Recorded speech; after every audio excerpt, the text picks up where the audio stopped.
Tudo bem, Tia. Gente, boa noite, tudo bem? Andréia de novo aqui. A gente vai falar hoje sobre direito do trabalho aí, né? Junto com atividade empresarial. E aí a gente começa falando sobre o quê? Sobre a relação de emprego, contrato de trabalho. E aí a definição do direito do trabalho é a reunião, assim, é um complexo de princípios, legislação, que regulamenta não somente a relação de emprego, mas também outros tipos de relação de trabalho, não necessariamente de emprego. Que, por exemplo, existem empresas públicas que elas, aliás, autarquias, né, assim, empresas públicas são regidas por estatuto e não, na verdade, pela CLT. Né? O servidor público, por exemplo, é uma relação de trabalho, só que ele não é regido pela CLT, tá bom? Que eu acho que empresa pública ainda é CLT, tá? Que é empresa, né? Aí, o que acontece? O direito do trabalho é dividido em dois ramos, o direito individual do trabalho e o direito coletivo. O individual é aquilo entre empregador e empregado, tá? Entre essas duas pessoas aí, que sejam, né, físico e jurídico, ou duas pessoas físicas. Já o direito coletivo, ele lida uma relação que entre o empregado, o empregador e o sindicato, o ente sindical, que eles fazem negociação coletiva para regulamentar condições de trabalho, muitas vezes alguns benefícios, né, e para agregar ali ao contrato de trabalho, tá bom? E aí, a gente passa para o segundo slide aqui, que a gente vai falar sobre o quê? Aí a gente vai conhecer um pouco dos princípios jurídicos que regem aí, que são fontes, né, para o direito do trabalho. O princípio da proteção, que em base, assim, é o que é mais favorável. A gente aplica a norma mais favorável para o empregado, que seria a parte mais frágil, a parte mais aquela hipossuficiente, né, da relação ali de trabalho, tá? Então, esse princípio é para proteger. Então, assim, tudo que você for aplicar, você vai aplicar em benefício do empregado, tá? A princípio, né? Assim, principalmente para proteger o trabalhador. O princípio da primazia da realidade, que é para o quê? Serve o quê? Dar prioridade para o que realmente é relação de trabalho, o que realmente ocorre, como que é as condições de trabalho. Então, assim, você tem documentos, né, o contrato, a gente vai ver ali que ele pode ser escrito ou verbal, e aí, só que às vezes, muitas vezes, o que acontece no dia a dia, ali nos fatos, na realidade, não é muito o que está colocado no contrato, no papel, né, que a gente brinca, né, que papel aceita tudo. Então, mas muitas vezes aquilo não reflete o que realmente acontece. Então, esse princípio é o quê? É para dar mais, procurar a verdade ali no que realmente acontece no contrato de trabalho, tá? Sobre o que está documentado, tá bom? O princípio da renunciabilidade seria aquilo que que o empregado, ele não, muito embora ele possa concordar, seja por uma vontade dele, ele não pode muito renunciar a direitos, né? Então, por exemplo, assim, o empregado, vamos supor, uma gestante, né? Que ela tem a gente vai ver ali que gestante, pode ser que a gente veja, a gestante tem uma garantia que ela ficou grávida, ela tem uma garantia de trabalho de até 5 meses após o parto. Então, ela, na verdade, não poderia renunciar a isso, entendeu? Então, mas aí pode ser da vontade, mas assim, não pode ali um contrato, por exemplo, assim, a minha garantia vai ser só de 3 meses, você entendeu? Ou então, uma pessoa que nas empresas, não sei se você sabe, na empresa existem algumas funções ali que chama, por exemplo, a CIPA, né, que é a Comissão para evitar, né, de evitar acidente de trabalho. Agora eu não lembro bem, assim, o nome da CIPA, o que significa, mas, assim, são eleitos membros, tanto, assim, por parte do empregador, como dos próprios trabalhadores. Então, você tem a parte ali que eles se reúnem para quê? Para verificar com questão de segurança do trabalho, verificar se a empresa está observando as normas de segurança, ver se tem alguma irregularidade. Então, assim, tornar o ambiente de trabalho melhor, tá?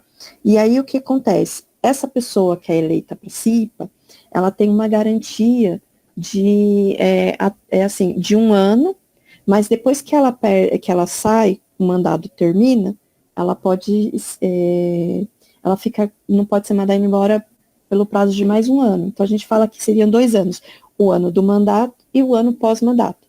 Ela pode ser reeleita, aí ela vai ter o quê?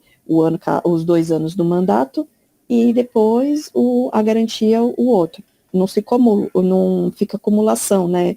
Tipo, mais 2 anos, não. É 1 ano após o término do mandato. E aí, então, assim, esse direito ele não pode ser renunciado, tá? Então, tem direitos que ali não pode, porque, por exemplo, no caso da CIPA, é algo que é coletivo. Então, por exemplo, se o empregador o patrão manda uma pessoa que ela é membro da CIPA embora, se ela pode entrar com uma ação pedindo para voltar para o trabalho, para ser reintegrada. E isso pode acontecer do juiz deferir numa ação, tá? Porque é uma atividade importante nas empresas, tá bom? E aí a gente segue aqui com o princípio da continuidade da relação de emprego. O que seria isso, né? Que a empresa, o trabalho, ele tem tipo assim, ele é prestações, né? Tipo, todo mês vai ocorrendo ali, né? Ele preserva, ele tem de trato sucessivo. Existe contrato de trabalho, que a gente vai ver, que é por prazo determinado, mas normalmente a regra é o quê? Ele não tem prazo, entendeu? Então, isso daí serve o quê?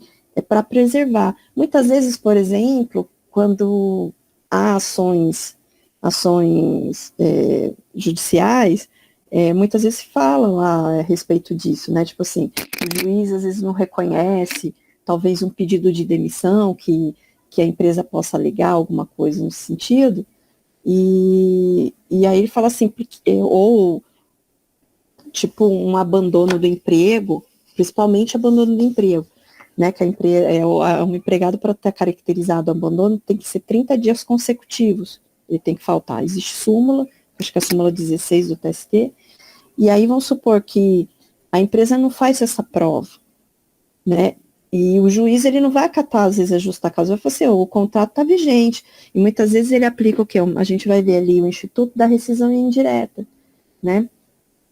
Por quê? Porque existe esse princípio que fala da continuidade da relação de emprego. Então, assim, enquanto não se provar que houve ruptura, a relação está contínua, tá?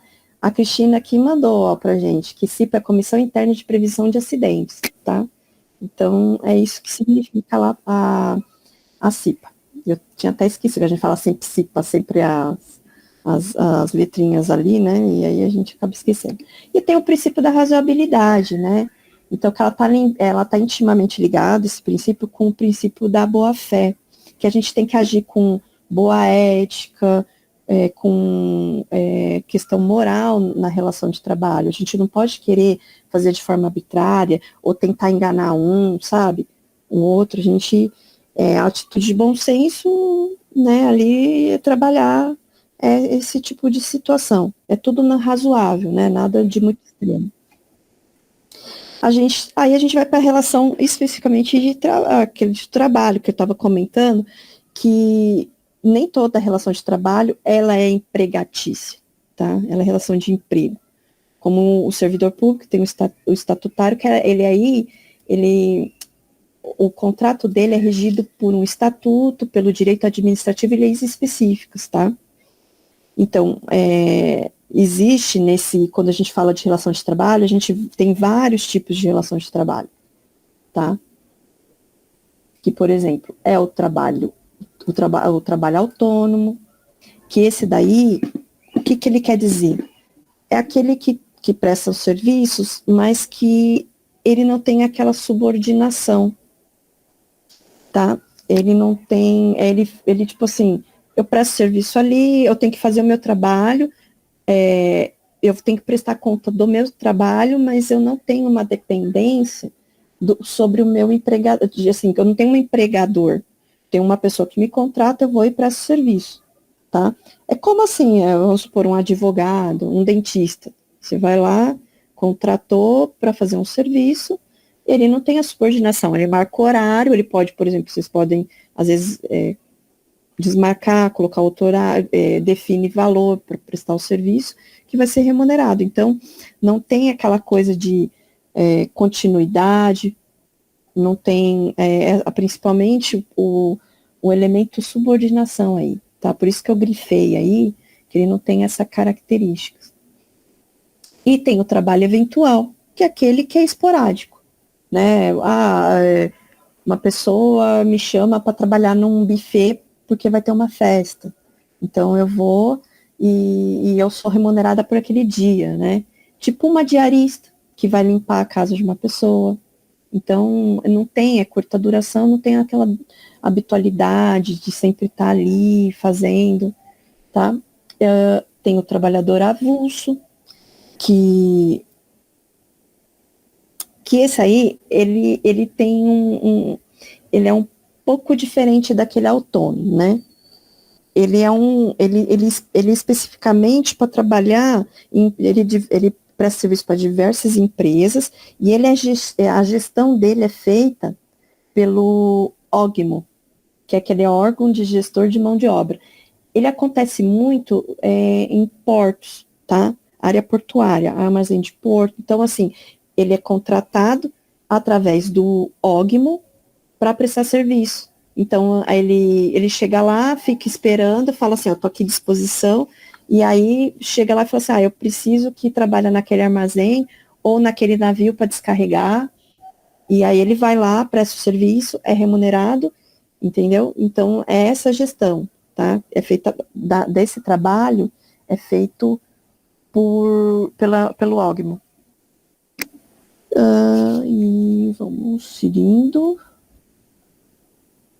E aqui a gente tem a relação de emprego, que ele define, né, como que ela é caracterizada. Ela define quem é o empregado e quem é o empregador, tá?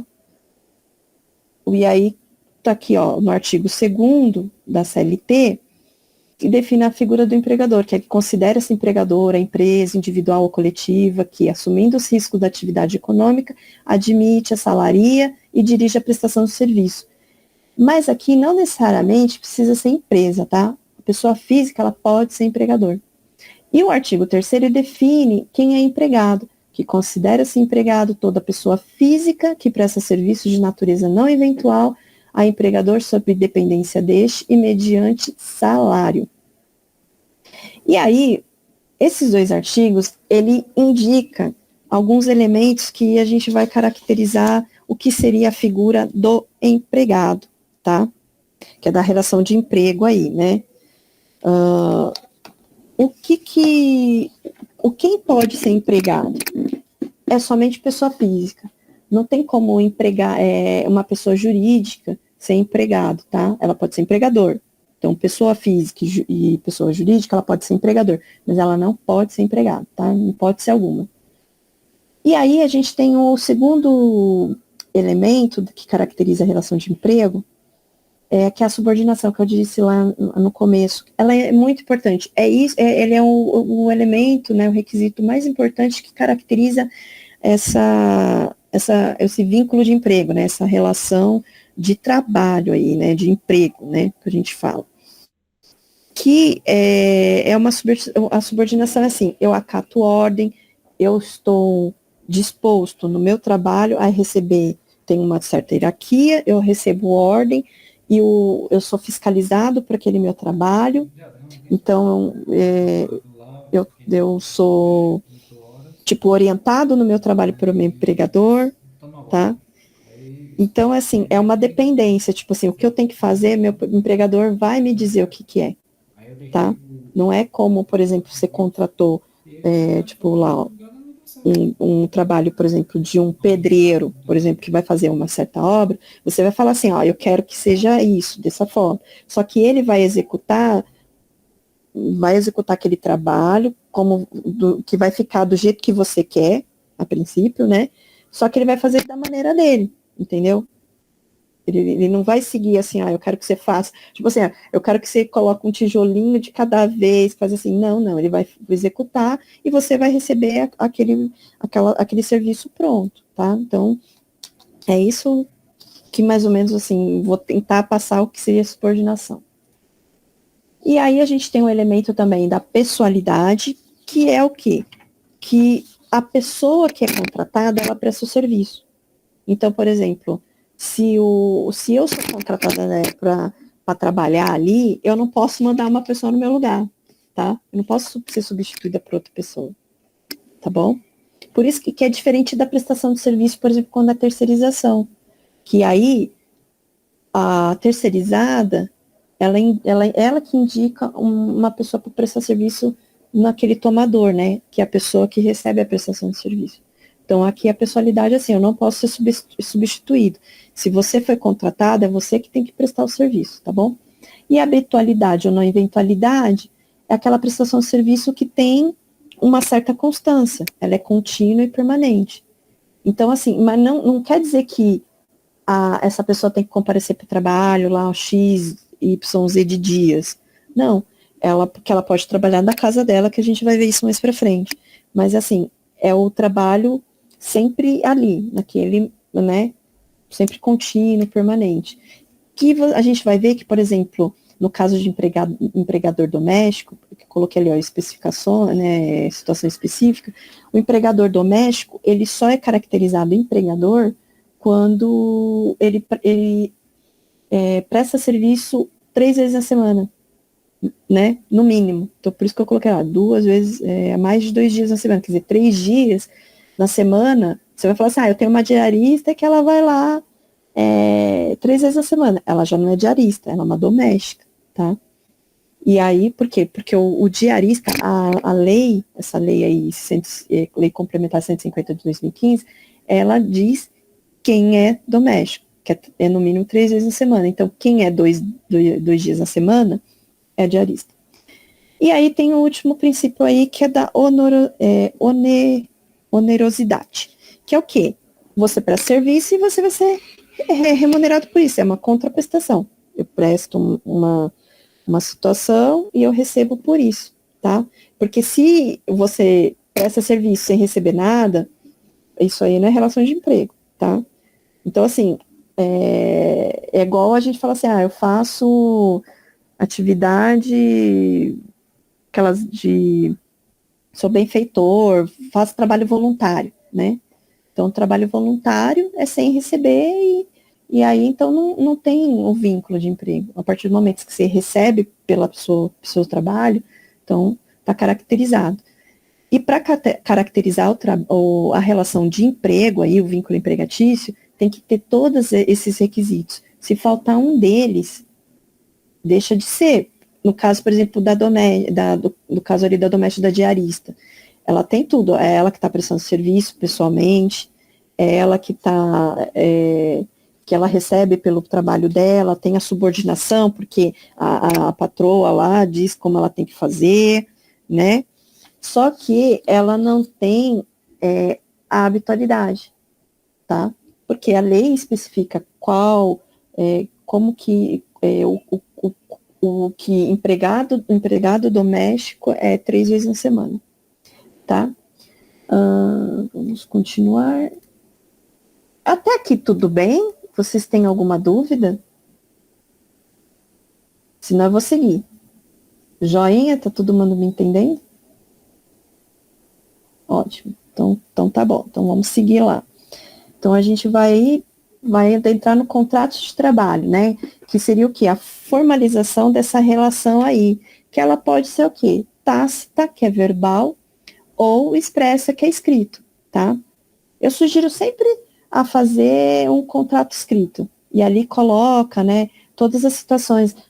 A pessoa está sendo contratada para tal função, para cumprir tal jornada de trabalho, né, que é os dias que ela vai prestar serviços e os horários, e horário de intervalo. Normalmente, quando você define ali qual a função que ela vai fazer, vai estar ali especificado, a pessoa vai saber, ou você pode escrever mais ou menos o que ela vai ter que fazer, tá? Então, você coloca ali todas as condições, como o contrato vai ser executado, né, como que ele vai funcionar, e a remuneração que a pessoa vai receber, tá? Então, a característica do contrato é a bilateralidade, né? Envolve duas partes, que é o empregado e o empregador. E aí as características é o quê? Sinalagmático, que é a mesma coisa que é bilateral, tá? Então, significa que o contrato envolve direitos e deveres, tanto pelo empregado como pelo empregador. O empregado é prestar o serviço, cumprindo lá a jornada ali definida, todas as suas atividades. O empregador é pagar ao empregado e dar condições dele exercer as suas atividades, tá bom? Consensual, que é o quê? Ele existe porque as partes assim querem, né? Quando dois querem, um não briga, né? É mais ou menos isso, né? Então, assim, eu quero trabalhar e o empregador quer contratar. Então, vamos fazer um contrato, tá? Ele é personalíssimo, né? Porque é aquela questão que a gente tinha comentado antes da pessoalidade. Quem vai prestar o serviço é a pessoa que foi contratada. Ela não pode ser substituída por outra pessoa. Que é diferente do empregador, que pode ser substituído no caso, por exemplo, uma empresa compra outra, né? Uma empresa assume outra empresa, que seria sucessão, né? E ele tem caráter o quê? Sucessivo. As prestações sucedem ao longo do tempo, né? Então, vai tendo a continuidade da prestação de serviço, e ali, mês a mês, ali dia a dia, vai tendo a prestação, então ele tem esse caráter sucessivo. Outra característica dele, o contrato de trabalho é oneroso. Por quê? Porque eu presto serviço e recebo por ele, tá? E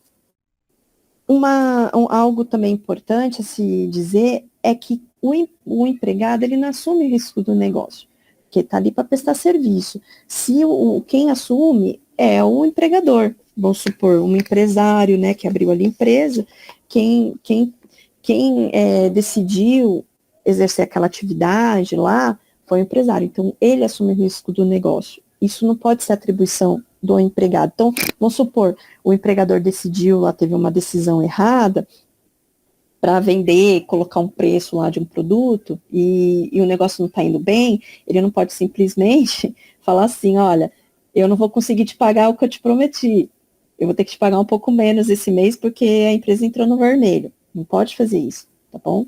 Que a atividade, o risco do negócio é dele. Né? Não dá simplesmente para a gente alterar o contrato de trabalho a bel prazer. Por isso que a gente falou lá de irrenunciabilidade de direitos, né? Tá? E aí, a prestação de serviço, esse contrato de trabalho tem que ter um objeto lícito, tá? Ou não proibido por lei. O que acontece? É a mesma coisa que a gente fala lá do jogo do bicho, tá?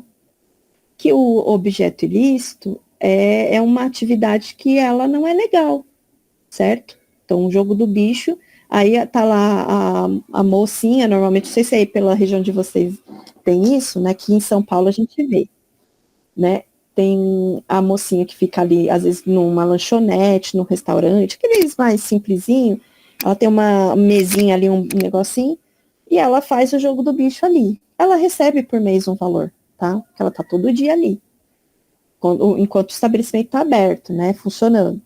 E aí, ela querer entrar com uma ação judicial reconhecendo o vínculo. Não vai reconhecer. Por quê? É ilegal. É a mesma coisa que a pessoa ali trabalha numa boca de fumo, né? A pessoa está ali vendendo a droguinha lá, né? E aí não tem como falar assim, ó, tô trabalhando. Não existe isso, tá bom? E a questão de não proibido seria que, por exemplo, o trabalho do policial militar, tá? Seria ali o proibido, né? Que, por exemplo, ele vai ter uma sanção, ele pode ter uma sanção administrativa, porque ele não poderia exercer outra atividade, né? Policial militar, ele tem um contrato com a autarquia, ele prestou um concurso, ele é regido por um estatuto, né? Tem uma lei também, normalmente, tem a lei lá, e o que acontece? Ele não poderia ser empregado, tá? Ele não poderia ter um vínculo empregatício, mas a Justiça do Trabalho, ela admite, né? Só que assim, o policial militar, ele pode sofrer sanção da corporação, tem uma penalidade ali que ele vai sofrer, tá bom? Então, acho que aqui tudo bem, né? Vamos seguindo aqui. O contrato de trabalho, ele pode ser, né? Ele é normalmente, em regra, por prazo indeterminado. Você contrata, mas você não tem uma data de término. Ele vai funcionando, vai acontecendo, vai passando-se o tempo, e aí, né, então esse é o contrato por prazo indeterminado. Mas pode ter um contrato por prazo determinado. E isso ocorre porque, por às vezes, uma necessidade do empregador. Por exemplo, há uma pessoa que tirou férias, o empregado que tirou férias, eu preciso contratar uma pessoa para cobrir essa pessoa, tá? Ou então, eu tenho uma empresa, eu tenho uma loja, que na época de festas de final do ano, ela aumenta a atividade dela, né? Ela trabalha mais tempo, porque às vezes a lei permite, né? Que você fique aberto mais horas, até a noite, por exemplo, um shopping. Então, eu preciso de mais pessoas, porque é mais demanda, é mais consumidor, mais clientes aparecendo, então eu contrato para suprir essa demanda. Uma empresa que fabrica, por exemplo, panetone, a partir desse momento deve estar contratando gente para poder o quê? Ajudar a produzir, na época de Páscoa também. Então, a gente tem aí essas situações. O contrato por prazo determinado, ele pode durar até 2 anos, tá? E ele não pode ser prorrogado por mais. Mas quando você coloca um contrato, por exemplo, de 1 ano, você pode prorrogar por mais 1 ano. Mas o limite do total do contrato é de 2 anos, tá bom? E aí, que a gente também tem outra situação, que seria o contrato também de prazo determinado, que seria o contrato de experiência que a gente coloca. E essa experiência é o quê? Ela serve tanto para o trabalhador como para o empregador. Ou para saber se, por exemplo, para o empregador, para saber se a pessoa ela vai estar adequada para aquela função. Então, ela tem lá no currículo dela, né? Olhou lá, viu as características, ela tem lá o conhecimento que precisa, mas às vezes ela não se adequa àquela atividade. Não deu certo. E também para o próprio empregado, que ele fala o seguinte, tipo assim, eu estou conhecendo a empresa, porque às vezes, por exemplo, eu quis trabalhar naquela empresa, será que o plano lá tem plano de carreira? Será que é gostoso, é legal trabalhar naquela empresa? Às vezes ele entra lá, o trabalho que ele desenvolve não é aquilo que ele buscava, sabe? Muitas vezes a pessoa não busca dinheiro, né? É claro que você ter uma remuneração boa faz diferença, é claro, né? Te dá, incentiva você a trabalhar bem, a trabalhar melhor. Mas muitas vezes o salário, né, remuneração que seja boa, te exige muito de você no trabalho. Então, às vezes você tem que, por exemplo, fazer hora extra, é um trabalho estressante. Então, por exemplo, o pessoal que trabalha em bolsa de valores, por exemplo, é aquilo lá, sabe? Então, às vezes você trabalha às vezes o determinado ramo de atividade que às vezes a pessoa ela não está preparada, talvez ela não teria ali uma experiência para trabalhar às vezes com certas pessoas, né? Não sabe lidar, não tinha experiência anterior, ou então ela não se dá ali do trabalho, ela pode simplesmente cumprir o contrato ali e simplesmente falar, eu não quero, eu vou encerrar quando terminar ali o meu contrato de experiência, tá? E o contrato de experiência, ele pode ser de até, o máximo até 90 dias. Então, ele, por exemplo, se você colocar um contrato menor, por exemplo, 45 dias, que normalmente o pessoal faz, 45 dias, ali pode se renovar por mais 45, porque o limite é 90. Mas você pode fazer um contrato, por exemplo, de 60 dias e prorrogar por mais 30, tá? Ou fazer um contrato de 30 dias e prorrogar por mais 60. Ou, né? Então, assim, não é definido o contrato de experiência. Você pode fazer um contrato de experiência de 30 dias e renovar por mais 30 dias. Ou fazer só um contrato de 30 dias. Então, você tem isso, o limite é 90, tá? E o contrato, né, tanto o contrato indeterminado como determinado, ele garante ali, né, as verbas rescisórias. Fundo de garantia, férias proporcionais vencidas, 13º proporcional vencidas. Só que o que difere ali de um contrato de indeterminado com determinado é na hora da rescisão contratual, porque o contrato de prazo indeterminado, ele, na hora que há uma rescisão contratual, principalmente pelo empregador, você tem um aviso prévio. O empregado, ele vai receber o aviso prévio, pode ser ele trabalhado, a gente vai ver trabalhado ou indenizado, e tem uma multa, né, que eles falam 40% do fundo de garantia, né, a lei fala indenização, mas é conhecida como multa. O contrato por prazo determinado, ele não tem isso, não tem aviso prévio, e nem a multa do 40%. Que essa multa do 40%, ela seria uma indenização pela surpresa do empregado ser mandado embora. Antigamente, a lei previa uma estabilidade chamada tipo dezenal, agora eu não vou lembrar, decenal, acho que é decenal, que era assim, era uma estabilidade, você não podia ser mandado embora. Daí veio a lei do Fundo de Garantia, que falou assim, você pode mandar o empregado embora, só que você vai pagar uma indenização. E os contratos, eles foram convertidos para isso, tá? Porque senão você teria que ficar com aquele empregado lá para da sua vida. Que eu me lembro seria mais ou menos isso. E às vezes não dá, fica insustentável, às vezes, esse tipo de situação, né? Então, eles criaram o fundo de garantia, que é uma porcentagem, né, que é depositada numa conta vinculada na Caixa Econômica, que é depositado quando tem uma rescisão de contrato, normalmente uma dispensa sem justa causa, e quando a rescisão parte pelo empregador, normalmente aí você tem acesso, né, você ganha essa multa e levanta o fundo de garantia, os depósitos que tem lá. Então, tem essas diferenças aí no tipo de contrato que você celebra com, né, que o empregador celebra com o empregado. E outra modalidade de contrato é o contrato de trabalho intermitente.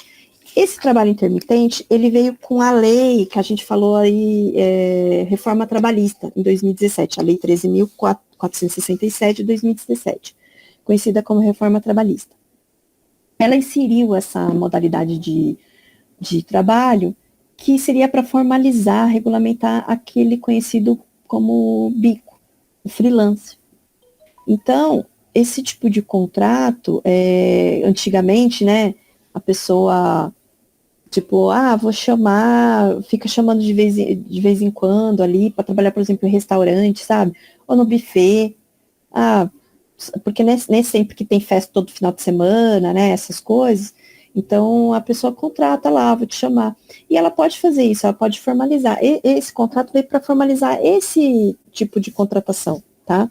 Que aí o empregador tem aquele trabalho, né, tem aquele empregado ali à disposição dele para cumprir esse... Então, ele não precisa ficar buscando outras pessoas, sabe? A pessoa às vezes fica desesperada, eu preciso achar alguém para trabalhar e tal, mais. Então, ela já tem aquela carteira ali de pessoas que auxiliam ela, que já conhece como é feito o trabalho, então eu vou contratar ela, registro ela, e aí eu vou contratar ela, vou definir ali, que né, eu chamo ela, a definição é assim, como que é convocado para trabalhar? Que a pessoa fica lá, é feito formalizado o contrato, intermitente, mas como que ele funciona? O empregador chegou lá, o buffet, foi contratado uma festa, no próximo final de semana, né? Então eu convoco, com um mínimo de 3 dias, o meu empregado para prestar serviço. Então eu falo assim, olha, José, vem aqui que eu preciso trabalhar de garçom. Então, o José foi contratado de garçom, tal, falou, vem cá, José, preciso que você venha aí no final de semana que vem, que é dia 28, e eu preciso que você trabalhe ali, tá? Tem a festa, tal, eu preciso que você trabalhe nesse final de semana. O José pode recusar essa convocação. Por quê? Porque ele pode prestar serviço para outra empresa, entendeu? Às vezes ele já se comprometeu com outra empresa para trabalhar, tá? E aí, ele só vai como, ele fala assim, não quero, mas ele também não pode também falar assim muito em cima da hora, né? E daí, se ele se compromete, ele fala assim, eu vou, ele não pode deixar de ir. Se ele deixar de ir, ele vai pagar uma multa, né, de 50% do que ele receberia, da remuneração ali, tá bom? Então, só que assim, o empregador, ele não pode deixar de chamar essa pessoa, tá? Porque isso é falta grave. A gente vai ver lá, ó, que durante o período de inatividade, lá, ele pode prestar serviços para outro empregado ou para outras empresas, tal. E ele, como qualquer outro empregado, ele recebe férias, 13º, o DSR, que é o repouso semanal remunerado, fundo de garantia, e se tiver rescindido o contrato, ele vai receber a multa de 40%, tá? Então, vamos ver se tem mais alguma coisa a acrescentar no trabalho intermitente. Não, seria isso mesmo. E aí a gente vai ver depois como que funciona no caso de rescisão, tá? Tá. E aí a gente pula para o trabalho temporário. O trabalho temporário, ele é como uma prestação de serviço, ele não é, tipo assim, não é bem um vínculo de emprego direto, só duas partes, tá? Ele aí são 3 partes. São, por exemplo, uma empresa, pelo menos, e uma pessoa física, que é um empregado, óbvio, né, que não pode, e a outra pessoa pode ser física ou jurídica. Normalmente, esse contrato temporário, ele ocorre com pessoas jurídicas, tá? A empresa tomadora de serviço e a empresa temporária. Então, a empresa tem lá, precisa, por alguma razão, de contratar um empregado para auxiliar ali, porque teve muito pedido, por exemplo, na Páscoa aí. Precisa fazer muito ovo de Páscoa. É uma coisa bem assim, lembra de safra, sabe? Sazonal, né? Em alguns períodos. Normalmente isso pode ocorrer, a maioria é no caso de épocas festivas, né? Que você tem mais consumo, como Páscoa, panetone de Natal, essas coisas aí. Mas pode ser que em outros períodos tem uma demanda, certa empresa tem uma demanda de um certo produto e ela contrata um temporário para suprir essa demanda, tá bom? E o contrato ele tem duração do quê? De 180 dias. Ele pode ser prorrogado por mais 90, mas não pode passar desse período, tá? E aí, quem vai prestar serviço, quem indica é a empresa temporária, tá bom? Então, só que assim, ele só funciona esse contrato se ele está realmente seguindo essas situações, que é o quê? De substituição de empregado em licença, por exemplo, ou aumento de demanda de produtos, por exemplo, em razão da Páscoa. Então, assim, ele pode substituir um empregado que está numas férias, ou que está de licença médica, tá? Mas ele não pode ultrapassar esses 80, somando aí 80 com 90. Deixa eu até calcular aqui que eu não vou saber de qual, hein, gente? Desculpa aí. 270 dias, tá? Então não tem como essa situação de. Andréa, apareceu aqui que a chamada vai terminar em 15 minutos. eu já vou fazer um novo link e mando para vocês. Só terminar aqui de trabalho temporário, porque é somente isso, aí a gente vai começar outro tema e eu já faço um link novo, tá? Até aqui vocês estão com alguma dúvida ou não? Tá tudo bem? Tá tudo bem, né? Então tá, deixa eu fazer aqui um link novo, aí a gente já começa. André, o André, Oi? deixe faltar uns 5 minutos. Ah, Não então tá perca mais bom. tempo, viu?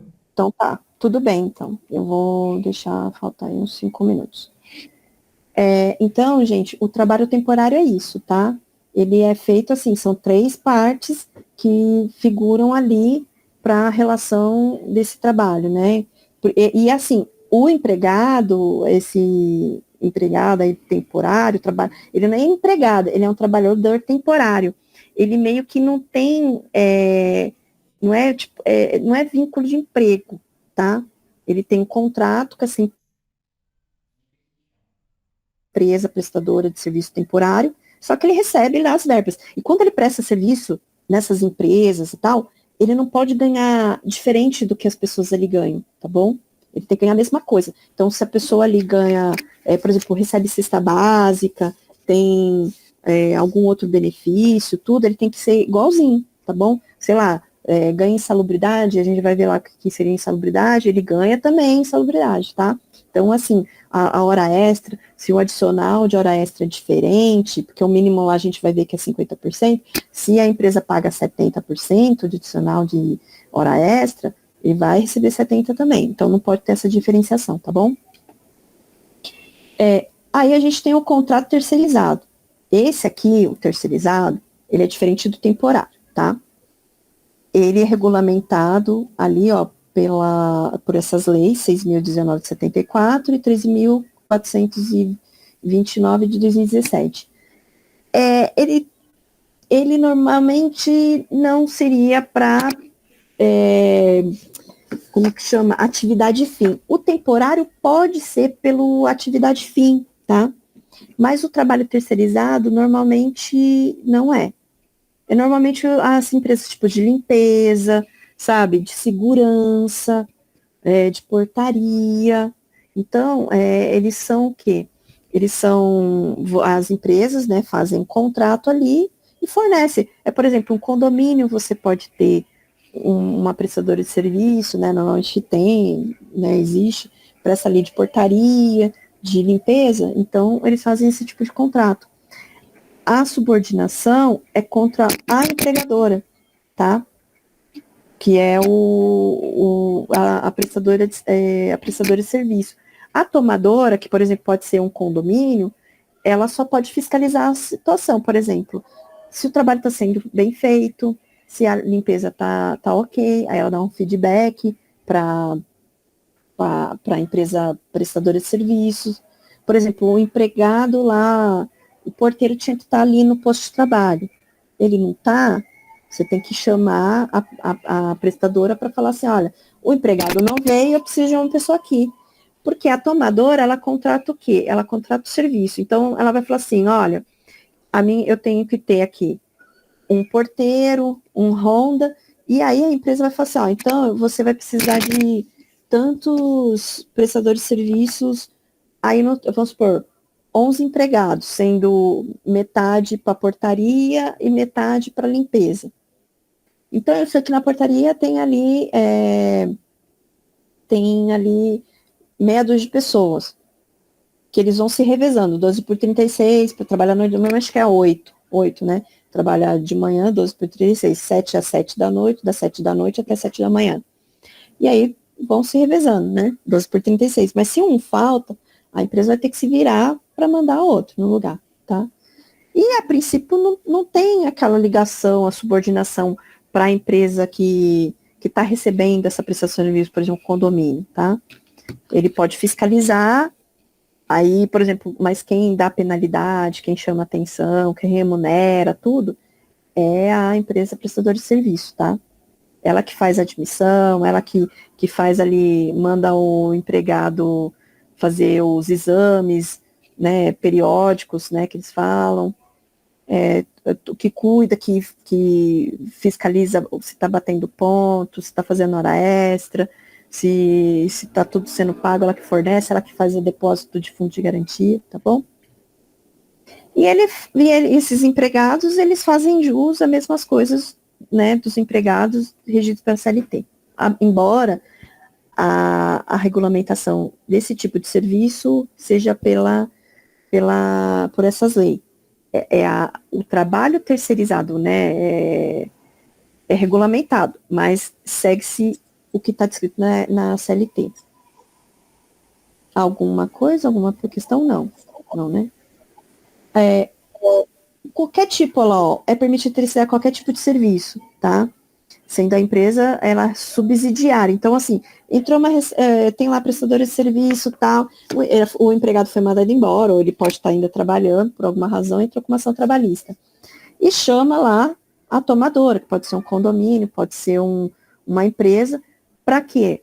Se acaso essa prestadora de serviço quebrar, tipo assim, ela não está pagando salário, não está pagando hora extra. O empregado, ele entra, né, ali, o trabalhador ele entrou com a ação, para quê? Para cobrar essas horas extras, o salário atrasado. E aí, o que acontece? Se ele chama as duas, chama tanto o empregador como a tomadora de serviço, o condomínio, vamos dizer assim, para ficar bem claro. O que acontece?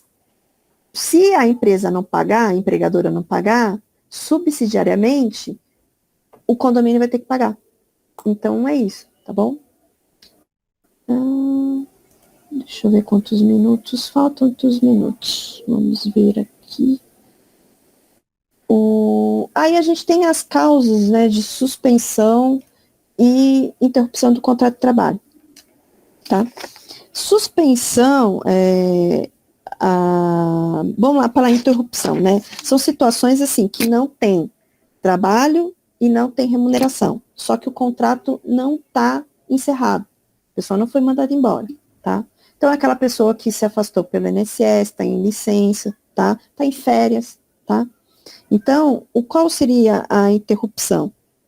Né? A interrupção do contrato é aquele que o empregado ele é afastado, só que ele tem que receber salário. Um exemplo típico é quando a pessoa precisa afastar do INSS. Os 15 primeiros dias, quem paga é o empregador. Então, esse tipo esse período até o 15º dia, ele é uma interrupção do contrato e o empregado vai receber esse salário. Então, você tem, por exemplo, ausências legais, quando um parente morre, né? Mãe, pai, avó, aí você pode ir lá ter um abono, você tem que comprovar. Então, o DSR, que é remunerado, se a pessoa falta, ela também tira. Então, assim, você tem uma licença remunerada. Esse tipo de ausência e de afastamento do trabalho por essa razão, como ele é remunerado, ele é uma interrupção do contrato. Já a suspensão do contrato de trabalho, a pessoa não recebe. Ela se afasta do trabalho, mas ela não recebe salário, que é por motivo de doença, só que ele é a partir do 16º dia, porque é aquele que fala, entra na caixa. Tá? Ele é afastado do INSS a partir do 16º dia. Quem é responsável pelo pagamento é o INSS. Ou outros motivos. Por motivo de greve, porque ela entrou em greve, a pessoa não vai receber, ou a prestação de serviço militar, obrigatório. A pessoa tem que se afastar, que ela vai prestar o serviço militar, né, o homem, né, e aí esse período, ele é suspenso, que ele não está prestando serviço, e também não vai receber salário, tá? E aí a gente entra em jornada de trabalho. A jornada de trabalho, ela, em regra, ela é de 8 horas diárias e 44 horas semanais, né? Só que assim, a gente fala 8 horas diárias, mas para dar os 44 semanais, a gente tem aquele 4 horas no sábado, tá? Só que por que a gente fala em regra, né? Que é só que está na lei, mas só que assim, a lei também prevê outras situações. A lei permite, por mediante acordo, né? Normalmente acordo coletivo, que é o mais garantido, né? Que é com o sindicato lá. Às vezes tem previsão na norma coletiva, né? Que seja convenção ou acordo coletivo, de você alterar esse tipo de jornada. Mas vamos voltar ali para as 44 horas semanais, ali, 8 horas diárias. Existe também uma possibilidade que é o empregador, você assinar um contrato, né, individual, ali você é um empregado sem necessidade do sindicato, para prorrogar a jornada, algum tempinho a mais, para que o empregado não trabalhe no sábado, né? Eu trabalho de segunda a sexta. Então, essas 4 horas do sábado, elas são diluídas durante a semana, que dá em torno, acho que, de 48 minutos, tá? Então, se você pegar, dividir as 4 horas por 5 dias, aí, 48 minutos, tá? Então, você tem ali 48 minutos a mais. Então, assim, a pessoa teria que sair 5 horas da tarde, por exemplo, do trabalho. Ela vai sair 5h48. Para quê? Para ela usufruir, né? Tipo, no sábado de folga. Então, tem uma folga maior. E a jornada de trabalho é aquele tempo que você está à disposição do empregador, seja prestando serviço ou à disposição dele, tá? Então, por exemplo, tem umas situações que fala assim, por exemplo, quando ocorre muito em fazenda, né? Que às vezes a pessoa, o trabalhador, ele é trabalhador rural, e aí ele pega lá o ônibus que a empresa fornece, porque naquela região rural não tem ônibus passando, tá? Aqueles ônibus que a gente fala público, né? Transporte público, não existe. Ou é muito raro, tipo, passa uma vez por dia ou duas, mas uns horários bem ruins, assim, né? E aí o empregador fornece, e esse período de deslocamento chama-se horas itinerárias. Essas horas, elas fazem parte da jornada de trabalho do trabalhador, e ela deve ser remunerada, tá? Então, assim, as horas que a gente coloca e fica à disposição do empregado, do empregador, aguardando a ordem dele ali, essas horas, elas compõem a jornada de trabalho, então ela pode também virar hora extra, tá? Então, ali voltando, e por que a lei regulamentou que o trabalho tem que ter um certo horário? É para preservar a saúde, porque senão o empregador coloca lá que a pessoa tem que trabalhar 10 horas por dia para ganhar tal coisa, e aí vai ter abusos, é óbvio, né? Então, assim, por mais que o empregado esteja sendo remunerado, talvez ele não está sendo remunerado como deve. Então, é uma lei para proteger, né, a integridade física do trabalhador. Então, você tem ali os horários, a jornada. Gente, desculpa, mas tem uma bênção aqui batendo o meu vizinho aqui, às vezes sai no som. Então, você tem ali a jornada que ela pode ser alterada mediante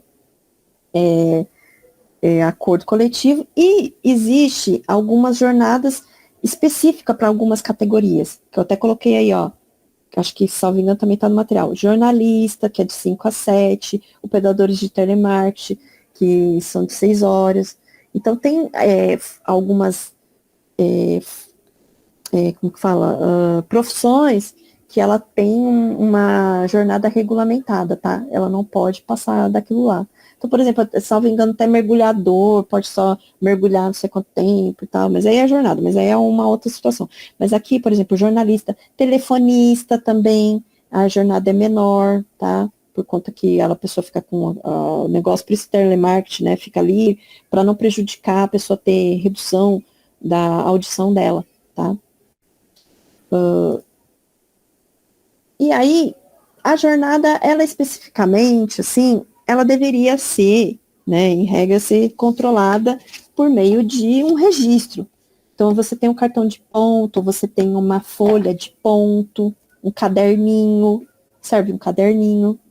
Então, vamos lá dar continuidade, gente. E a gente falou aí, né, que a jornada, ela serve o quê? É você especificar na contratação uma jornada e, assim, seguir o que a lei dispõe ali, que ela fixou de jornada, né, que não pode ultrapassar 8 horas diárias. A gente vai ver que tem uma, que até pode, mas aí vai ser hora extra, né?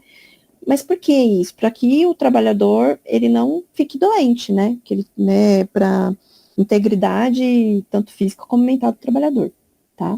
E o controle dessa jornada, ele é feito mediante cartão de ponto, pode ser por um livro, pode ser por uma papeleta, né, uma folha de papel, né, que tem ali os dias, aí coloca a entrada, a saída, o intervalo, né, que você vai estar usufruindo, que é o empregado. Então, assim, ele não há uma obrigatoriedade, aí eu vou falar, né, no caso, assim, quando o empregador tem menos de 20 empregados. Então, ele só é obrigatório esse controle de jornada, a existência de um controle de jornada que a gente fala, seja cartão de ponto, papeleta, alguma coisa, quando tem mais de 20 empregados, tá? Antigamente, você vai ver que no material lá que estava fornecido está 10. A lei mudou, né? Com a reforma trabalhista, ficou 20. Então, até 20 não precisa. Só que a gente, eu sugiro que a pessoa, ela coloque, implemente isso, mesmo para que seja um doméstico, tá? Por quê? Porque a gente não sabe o dia de amanhã. Então, assim, às vezes o empregador, né, doméstico, lá na casa só trabalha ele, ali, o empregado. Tem só a faxineira ali, né, que é a doméstica ali, que trabalha. E aí, ninguém sabe como que é a rotina. Daí, assim, é mandado embora, a doméstica pode ficar chateada por alguma razão, ou com razão, né, por algum motivo, ela entra com ação trabalhista alegando algumas coisas. Ou mesmo a doméstica sofreu um acidente dentro do trabalho. E aí o que acontece? Ela aproveita, vai pedir hora extra, como que você vai conseguir comprovar que ela não fazia hora extra? Porque assim, dependendo da situação, você pode provar com testemunha, só que que testemunha que você vai ter se só trabalhava ela lá, tá, entendeu? E aí o patrão não tem cartão de ponto, aí vai provar, porque assim, quando você apresenta um cartão, um controle de jornada, que tá ali, era preenchido pela pessoa que colocava a horinha dela lá que ela chegou, começou a trabalhar, que a hora que ela foi embora, a hora que ela parou para comer, sabe? Isso, a pessoa muitas vezes não precisa assinar, mas ela colocou aquela letrinha dela, cumpriu, ali tem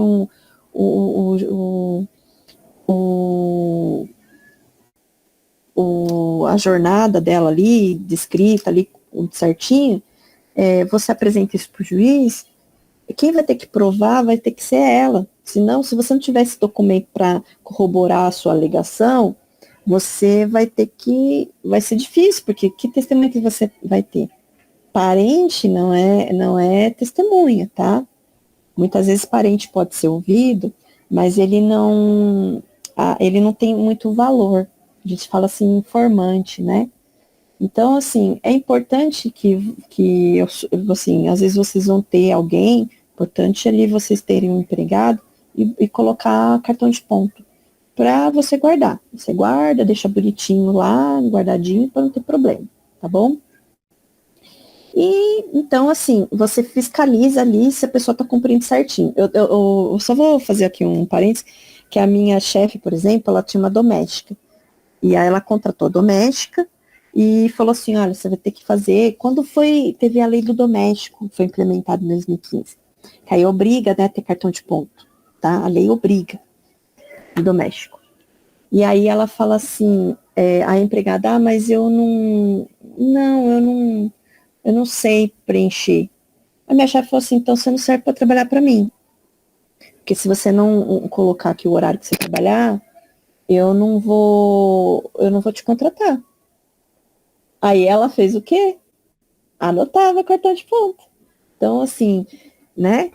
Tem que se resguardar.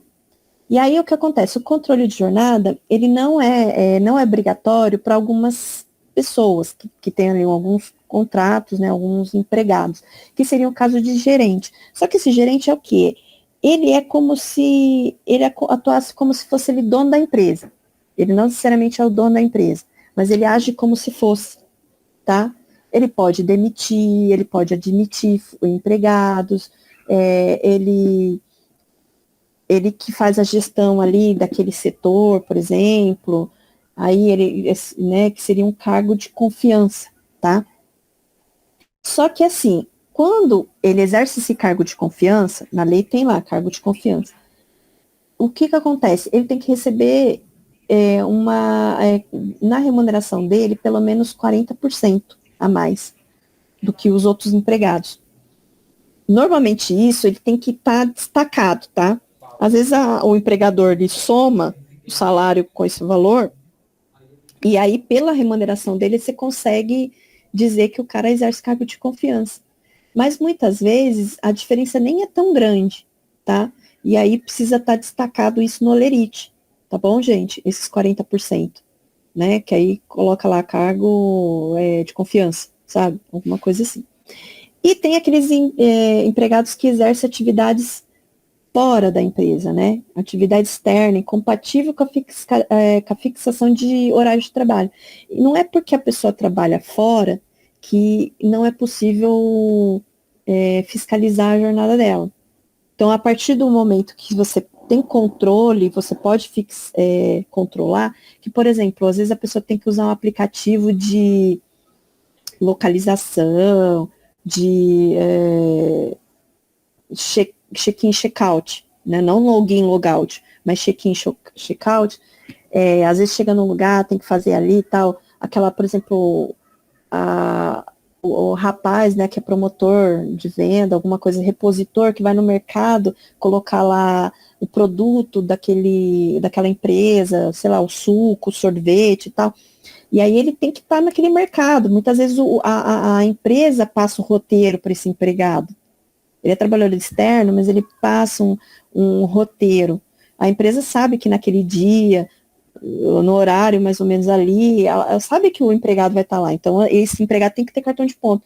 Mas aí, aquele empregado que, por exemplo, às vezes é um vendedor, e ele faz o roteiro dele, ele que define como que vai ser, quem que ele vai visitar, o que e tal, esse empregado que você não tem como saber, esse empregado, ele não tem cartão de ponto. Mas aí o que acontece? Na carteira de trabalho dele tem que colocar lá que ele é trabalhador externo, tá? Tem que estar. Que se não registrar isso na carteira dele, é uma falta administrativa. A empresa pode ser multada, é uma infração administrativa, tá? Então, assim, o que define se vai ter cartão de ponto é aquilo, no trabalhador externo. Se pode, tem como fiscalizar, controlar a jornada dele, aí tem que ter cartão de ponto. E aí a gente tem empregado em regime de teletrabalho, tá? E que é uma inovação que veio aí também, tá? Com a lei aí, né? A lei nova. E que é o quê? Quando o trabalhador exerce atividade externa, né? E tem fiscalização, eles vão ter direito à hora extra. Aí, então, é mais ou menos essa questão. Só que o teletrabalho, ele é diferente de home office, tá, gente? Porque o home office segue as mesmas regras de um trabalho presencial. Muitas vezes as pessoas podem confundir isso, mas há diferenças, tá? Então, o home office, ele tem que ter o cartãozinho lá, a jornada anotada.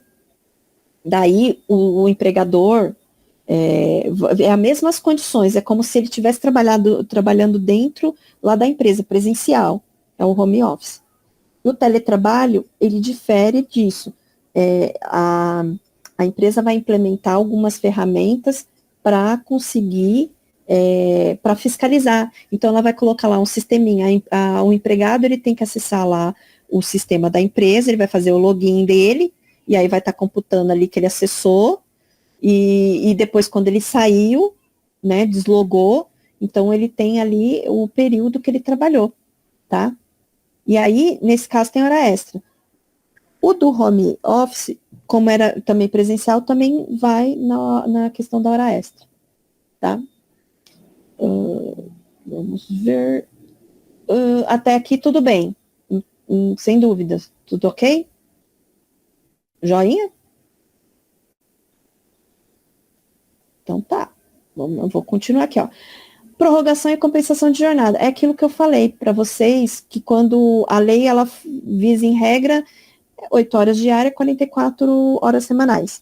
Só que você pode prorrogar o contrato de trabalho, uns minutinhos, para não ter que trabalhar no sábado, né? Só que também existe a situação de, por exemplo, para a questão de horas diárias, né? É permitido até 2 horas diárias, porque isso está na lei, né? Mas acontece de a pessoa fazer mais? Acontece. Essas horas a mais vão ser pagas? Vão. Só que o que isso implica para o empregador quando ele acaba fazendo com que a pessoa cumpra mais de 2 horas extras diárias, tá? Tem que ter o quê? Necessidade imperiosa, que é assim, situação imprevisível, que pode causar algum dano para a empresa, algum prejuízo. Então, sei lá, caixa d'água estourou, aí vai ter que ficar lá o zelador na empresa, sei lá, alguém da empresa lá, ficar mais tempo no trabalho acompanhando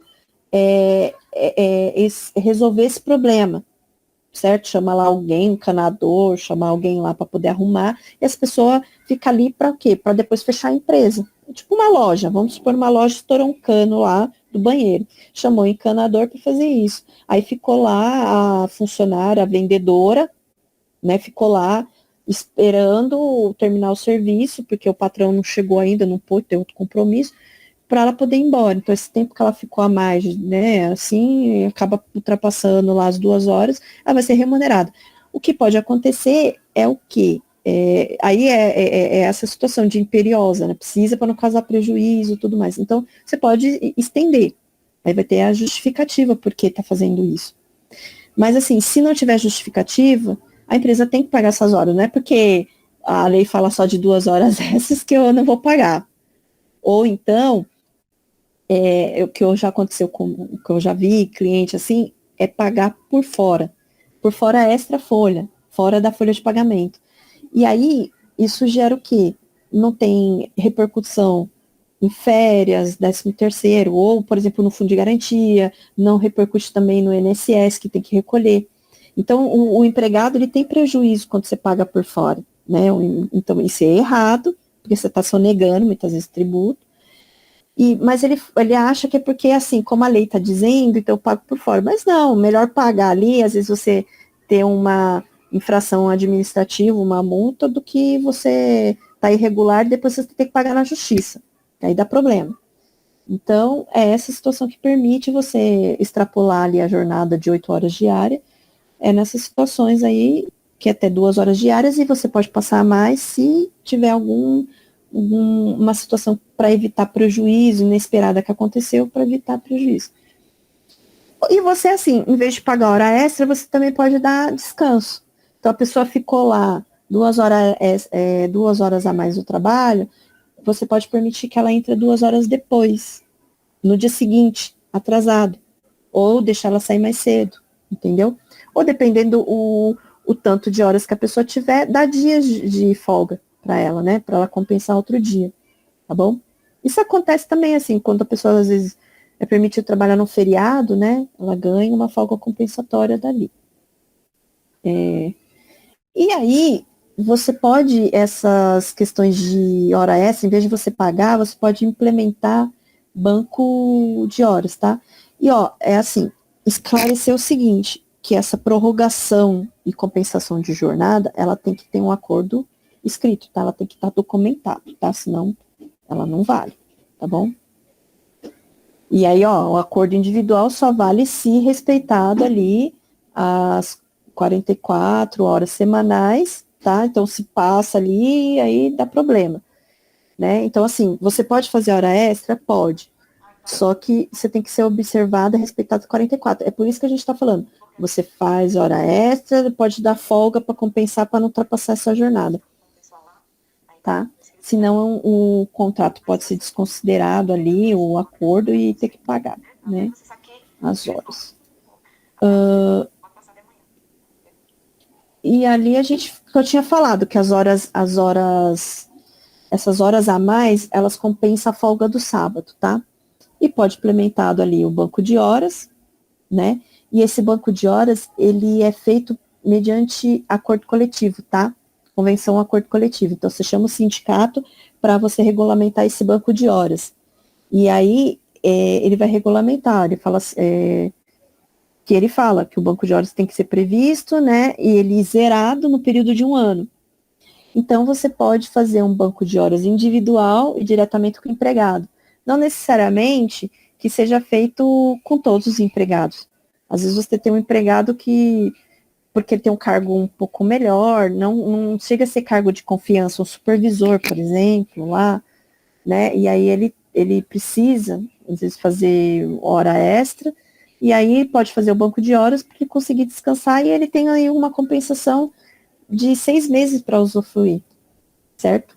É bom juntar com as férias, né? Vamos supor que a pessoa tenha 10 dias de férias, tira com mais 30, fica 40, que beleza, né? Então, você tem essas situações. Vamos lá. E aí, a gente vai na continuidade aqui da jornada, que a gente vai falar sobre intervalos. Existem 2 tipos de intervalo dentro da jornada de trabalho, ou não necessariamente dentro, né? Mas que interferem na jornada, que é um intervalo interjornada, que é aquele entre uma jornada e outra. A jornada terminou e a do dia seguinte vai começar, tem que ter um intervalo de 11 horas consecutivas. Se não tiver, aí dá problema, tá? E assim, eu acabei colocando ali o trabalho noturno, né? O que acontece? Muitas vezes você tem o quê? Um trabalho noturno que a pessoa sai, tanto faz, né? Às vezes a pessoa sai ali 11 horas da noite, tem que ter 11 horas para começar no dia seguinte. Muitas vezes tem empresas que trabalham assim, à tarde à noite, das 14 às 22, no sábado ela tem que começar pelo menos 9 horas, ela não pode começar 8, ou 7, ou 6 horas, que aí você está desrespeitando o 11 horas consecutivas, tá? E nesse trabalho noturno, o trabalho é realizado das 22 às 5, só que, e ele tem um adicionalzinho. Eu não sei porque que eu coloquei esse trabalho noturno. Vamos só seguir no intervalo, depois eu volto ao trabalho noturno. Então, o intervalo interjornada é aqueles de 11 horas, entre uma jornada, o término de uma e o início da outra, tá? Se não respeitar, vai pagar como se fosse uma hora extra, tá? Aquele tempo que faltou, então, assim, a pessoa ficou lá 15 minutos, né? Faltou para dar 11 horas. Ela vai ter que pagar esses 15 minutos como hora extra. O intervalo intra-jornada é aquela pausa que a gente faz para refeição e descanso, que é dentro da jornada do trabalho, mas ela não é computada com a jornada de trabalho, tá? E aí, você tem alguns tipos de intervalo entre a jornada, né, que é para descanso né, e alimentação. Que até a jornada de 4 horas diária, que normalmente às vezes a pessoa tem ali meio período, né, telemarketing às vezes tem isso, não tem intervalo. O telemarketing usa muito essa de 6 horas, que é 15 minutos o intervalo, e acima de 6 horas é de 1 a 2 horas o intervalo que o empregador pode fornecer. O empregador pode fornecer 1h30 de intervalo? Pode. Às vezes, por exemplo, aqueles 48 minutinhos, não sei se vocês se recordam, que eu falei da compensação do sábado, que as 4 horas que a gente divide pelos 5 dias na semana, de segunda a sexta, ele aumenta 48. Aí, para a pessoa não sair lá, tipo, 17h48, eles colocam para sair às 18. Aí, o que o empregador faz? Ele dá 1h e 12 minutos de intervalo para a pessoa. Esses 12 minutos é para quê? Para computar ali os 48, entendeu? Para dar certinho ali a jornada de 44 horas de segunda a sexta. O empregador pode dar mais de 2 horas de intervalo? Pode, mediante acordo coletivo, tá bom? O empregador pode dar menos que 1 hora de intervalo entre a jornada, uma jornada acima de 6 horas? Pode. mediante acordo coletivo. Só que tem que respeitar no mínimo uns 30 minutos, tá? Então, numa jornada a partir de 6 horas, que é, por exemplo, de 8 horas normais de trabalho, você tem que ter pelo menos 30 minutos de intervalo. E aí você tem que ter previsão em acordo coletivo. Ah, mas André, e se o empregador não respeitar esse intervalo, der 15 minutos? Ele vai ter que pagar esses 15 minutos que ele suprimiu, que ele não permitiu que o empregado usufruísse. Só que não é hora extra, tá? A lei veio e veio falando que é indenizatório, e aí o STF já definiu também num tema chamado, que eles falam de tema, né? Pacificou o tema 1046, que o STF falou o quê? Que esse tempo suprimido tem que ser mediante acordo coletivo. E ele não dá hora extra. Ele não é norma de como que eu vou dizer? Deixa eu explicar melhor para vocês. Lembra quando a gente falou assim que a jornada tem que ser estipulada, ela tá legal, ali tem que ser observada por conta que é para a saúde do trabalhador? É norma de segurança, saúde do trabalhador. A Constituição Federal, ela fala assim que a relação de trabalho, ela tem que ter o quê? Observar a norma de segurança, segurança e higiene do trabalho, tá? Então, o empregador tem que garantir isso, segurança, higiene e medicina, tá? Saúde para o empregado, na prestação de serviço. Então, ele não pode, tipo assim, deve-se evitar, né? Não pode ficar doente em razão do trabalho. Contaminação por produto químico, essas coisas, tipo, carregar muito peso, que isso prejudica a coluna. Então, existe essas normas de segurança que é para evitar esse tipo de coisa. E o intervalo, se entendia, né, os tribunais, aí a jurisprudência, que a gente fala jurisprudência, se entendia que isso era norma de segurança, medicina, higiene do trabalho. Que é para quê? O empregado tinha que ter ali, tem que ser observado tanto de hora, quer dizer, se o mínimo é 1 hora, tem que ser observado se é 1 hora, porque é para garantir a integridade física e a saúde do empregado, mental e física. Só que o que acontece? Antes mesmo da reforma, havia a possibilidade de você reduzir o intervalo para 30 minutos, no mínimo, né, mediante uma portaria dada pelo Ministério do Trabalho.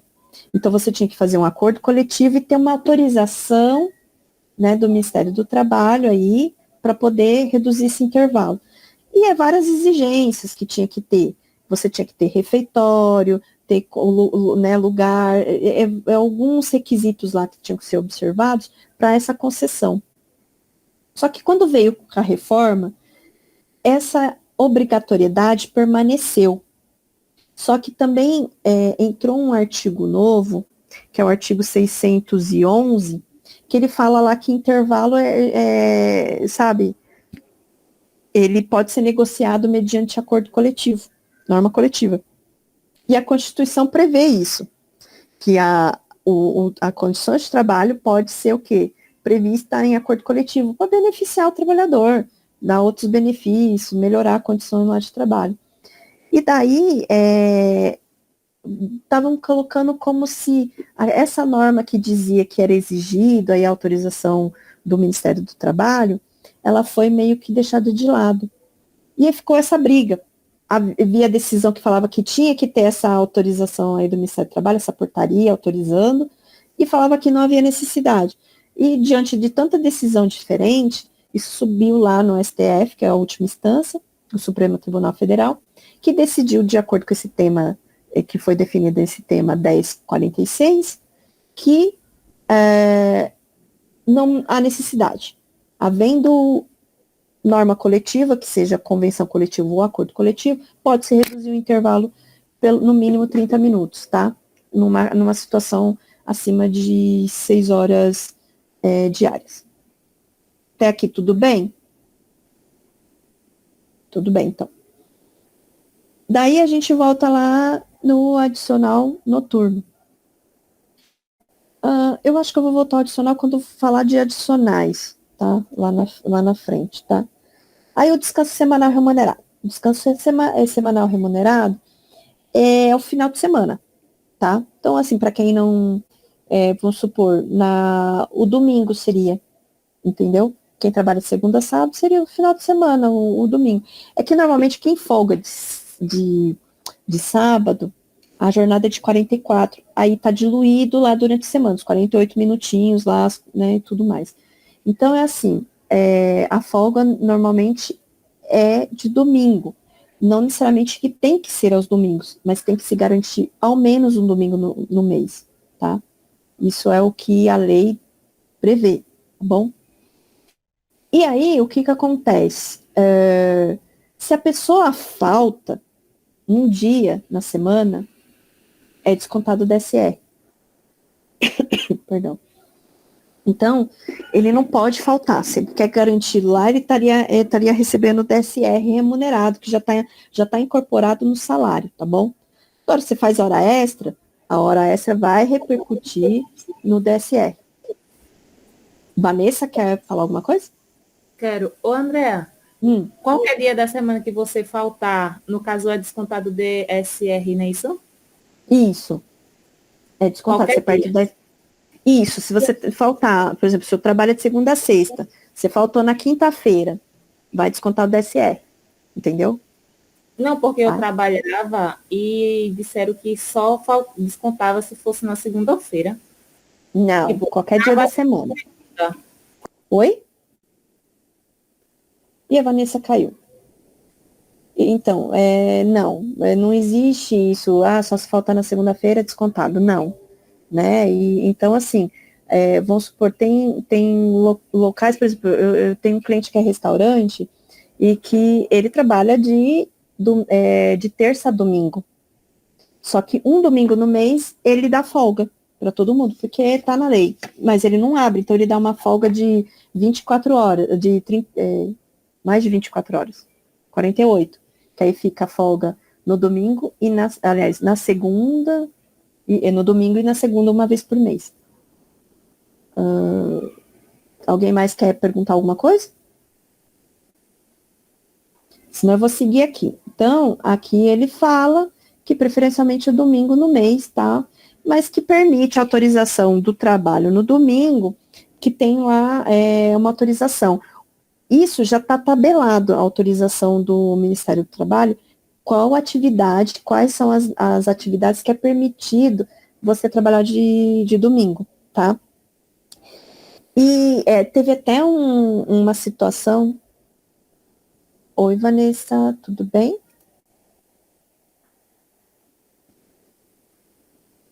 A Vanessa que caiu, quer perguntar, não sei se é você, agora eu não lembro.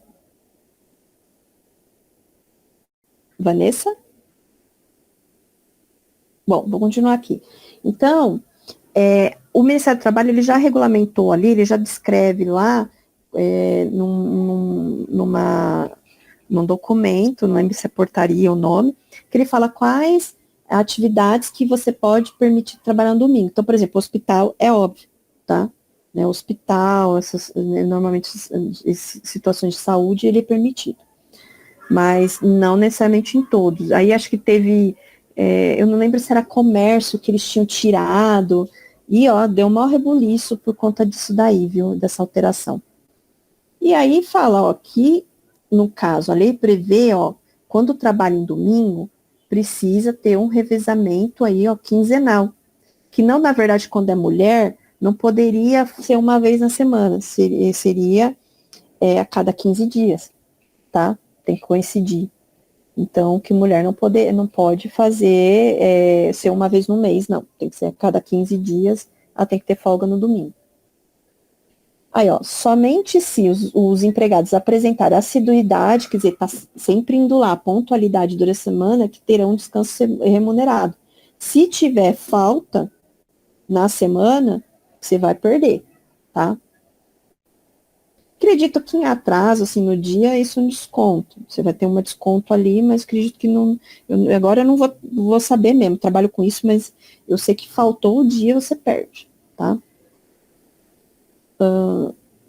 E aí a gente tem as férias, que seria o quê? Uma causa de interrupção do contrato de trabalho. Lembra que a gente falou? Férias é remunerada, então é uma interrupção do contrato de trabalho. É aquele período que dá a finalidade dele é dar descanso para o trabalhador, para ele recobrar as energias e voltar muito feliz, quer trabalhar. Entendeu? Voltar animado para trabalhar, tá? E aí, o empregador que define quando que ele vai dar a concessão de férias. Normalmente, quando o empregado tem filhos em idade escolar, é concedido as férias preferencialmente, né, para esses empregados durante as férias escolares dos filhos. Dezembro, né, julho. Então, coincide com as férias dos filhos. Gente, eu vou apertar o passo aqui, porque a gente ainda tem uns negócios aqui. Que é meio longo, eu estou tentando resumir aqui e tal.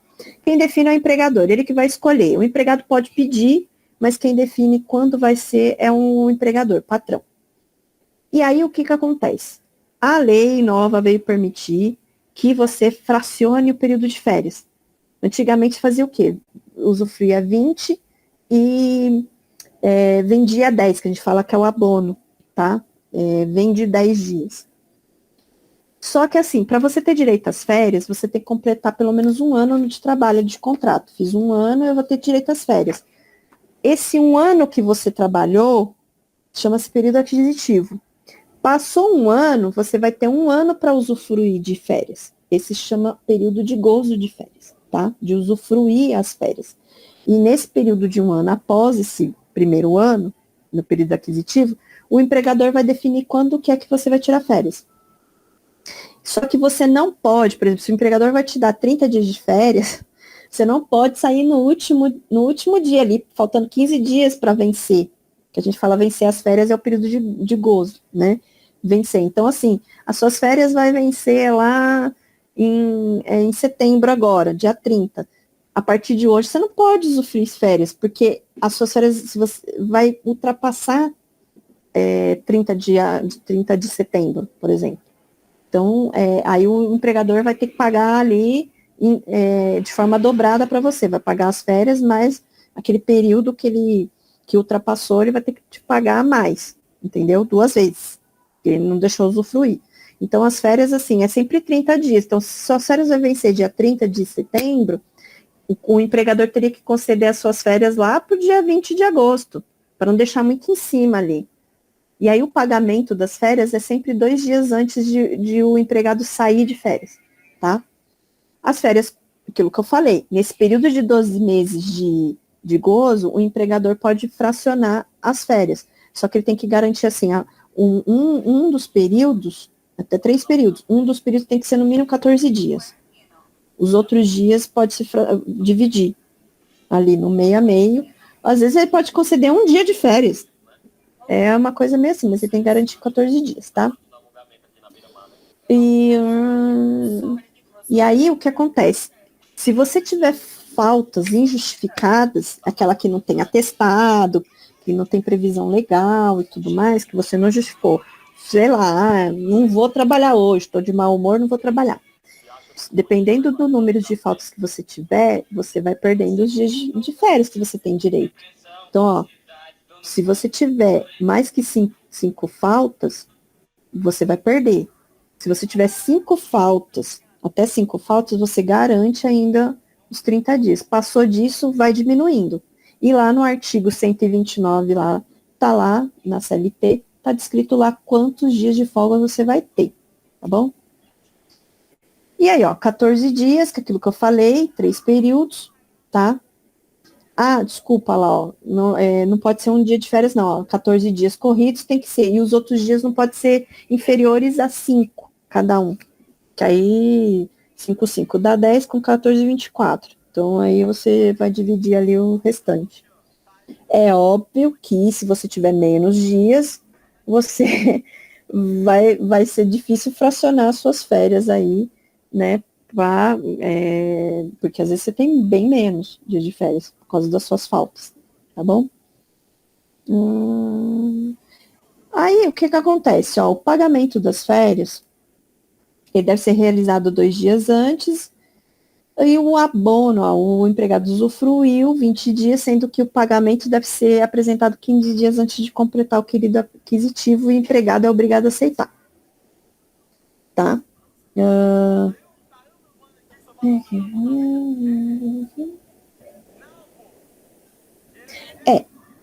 O empregado, ele pode falar assim, eu não quero tirar todos o meu período de 30 dias, eu quero vender parte das minhas férias.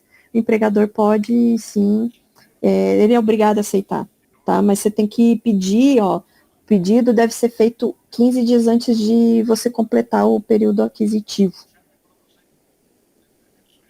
tá? Então, é aquele primeiro período lá, antes de usufruir. Mas aí é coisa de negociar com o empregador, é só o que a lei está depondo. E tem as férias coletivas, que ele é fornecido a um grupo de trabalhadores. Não necessariamente a toda a empresa, pode ser um setor específico ali, que você pode dar. E assim, cada setor você pode dar um início diferente de férias coletivas, tá bom? E aí você tem que informar com pelo menos 15 dias de antecedência, quando vai ser o início das férias e o término das férias, e ela não pode ser inferior a 10 dias, tá?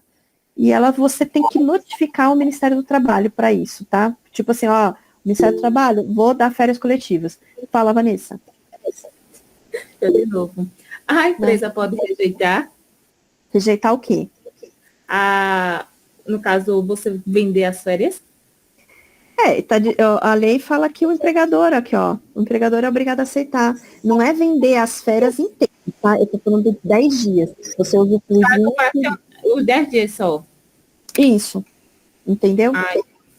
Porque, ó, ele fala assim, o pagamento das férias deve ser 2 dias antes do respectivo período, podendo o empregado converter 1/3, que seria 10 dias, em abono. Assim, o empregado usufruía 20 dias, sendo que o pedido para converter tem que ser apresentado 15 dias antes. Então, vamos lá, ó, antes de completar o período aquisitivo. Então, por exemplo, você foi admitida, tá? Vamos supor, você já está trabalhando lá há 2 anos. Fecha o seu áudio, só para a gente não dar um eco aqui. Oi? Isso. Fecha só o seu áudio para não dar um eco. Tá. Aí, o que acontece? Então, vamos lá. Você tem lá o período aquisitivo. Você trabalha 2 anos lá. Só que você entrou na empresa, vamos dizer aí, em agosto de 2022. Já completou 24 meses. Então, de agosto de 22 até agosto de 23, você completou um período aquisitivo. De agosto de 2023 até agosto de 2024, esse é o seu período de gozo das férias de 2022 a 2023.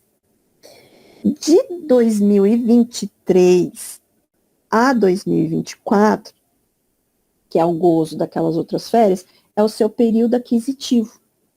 Das férias que você vai usufruir de 2024 a 2025. Então, até aqui tudo bem, certo? O período de gozo vai ser sempre posterior, os 12 meses seguintes, ao período aquisitivo, tá? Acho que aqui eu consegui explicar para vocês bem. O que acontece? Para você poder converter esse 1/3, que é os 10 dias das suas férias, em dinheiro, então, por exemplo, você está no período de gozo, então, está no período aquisitivo das férias de 2024 a 2025, certo? Porque a gente está em 2024, você vai ter que esperar até agosto de 2025 para ter mais um período de férias que você vai usufruir de agosto de 2025 a 2026. Então, quando chegar lá em agosto de 2025, 15 dias antes ali, você tem que, né, apresentar ali até 15 dias antes, você tem que apresentar, mas você pode, por exemplo, assim, você pode já falar para o seu empregador, falar, as férias do ano que vem, eu quero usufruir só 20 dias, eu quero que você pague os 10 dias. Eu quero vender os 10 dias, eu quero converter em abono, entendeu? O empregador é obrigado a aceitar, só que aí você tem que formalizar, entendeu? Não é simplesmente chegar lá e falar, você pode chegar nele e falar assim, olha, eu queria vender lá os meus 10 dias de férias, eu quero só usufruir 20, quero vender os 10 dias. Tudo bem? E aí você tem que, ele vai falar, tudo bem ou não, mas se ele está querendo rejeitar, você tem que comprovar que você pediu. Porque senão dá problema. Então vamos lá, ó, vamos aproveitar aqui. O trabalho noturno, né, é aquele que é trabalhado, que é realizado das 22 às 5 da manhã, tá? E ele tem um adicional de no mínimo 20%. A norma coletiva, é tudo aqui, ó, você vai ver que é direito coletivo, né, tudo norma coletiva, ele pode colocar um percentual maior, tá? E aí, então, mas se garante pelo menos 20%. Ocorre que é o seguinte, a lei determina o quê? Que a pessoa trabalhando no período noturno e ela prorroga a jornada dela noturna, ela tem passou das 5 horas da manhã, esse período, essas horas tem que ser remuneradas com adicional noturno, tá? Então a pessoa entra lá, trabalha das 22 às 7 da manhã. Então, das 5 horas às 7 da manhã, ela vai ter que receber esse adicional noturno, tá? E assim, outra coisa, a lei também fala que a hora noturna ela é diferente da hora normal. A nossa hora normal é 60 minutos. Só que na hora noturna, ela é de 52 minutos e 30 segundos. Então, normalmente, assim, quando a empresa, o empregado, ele trabalha, quem for aí exercer a função lá, fazer alguma coisa para a empresa, assim, que tem jornada noturna, às vezes eles arredondam a hora e paga lá como hora noturna. Ele paga um valorzinho para ter esse arredondamento, tá? Esses minutinhos. Então, é bem isso mesmo. Você vai ter remunerado, ele serve como base de cálculo aí, é uma remuneração, ele acrescenta e vai ter reflexo no fundo de garantia, vai ter reflexo da verba salarial. A gente vai ver até isso aí. E aí, no trabalhador rural, ele é diferente. Só que eu não vou especificar que isso não é muito visado, mas eu posso trazer na próxima aula, que eu não abrangi muito no trabalhador rural. Mas no trabalhador urbano, que é o que é normal, é pago. E aí o pessoal fala assim, pô, mas e quem entra antes e sai 5 horas da manhã? Deveria receber, porque quem prorroga trabalho e vai trabalhar ao mesmo tanto, quem entrar às 7 horas da noite fica até, sei lá, sabe, entrar umas horas, tipo, entra 3 horas antes das 22, prorroga até 3 horas, até às 8 horas da manhã, 2 horas, vamos supor. Entrou às 8 horas da noite, trabalhou até 5 horas da manhã, difere de quem trabalha das 22 às 7 da manhã, é o mesmo tempo. Só que quem entra antes não recebe adicional noturno, só quem prorrogou a jornada. Eu acho um pouco injusto, vamos dizer assim, mas eles falam que é porque a pessoa está trabalhando no horário noturno, tem um malefício e tal. E, né, aí não tem mais, assim, o que explicar. Nesse período, a lei determina que, se havendo prorrogação da jornada, até o horário que a pessoa sair, ela vai ter que ser remunerada essas horas a mais, assim que ela terminou a jornada dela, vai ter que ser, se ultrapassou as 5 horas da manhã, vai ter que ser remunerada com adicional noturno, tá? Que previsto ou da lei ou da convenção. É isso, gente. Então a gente deixa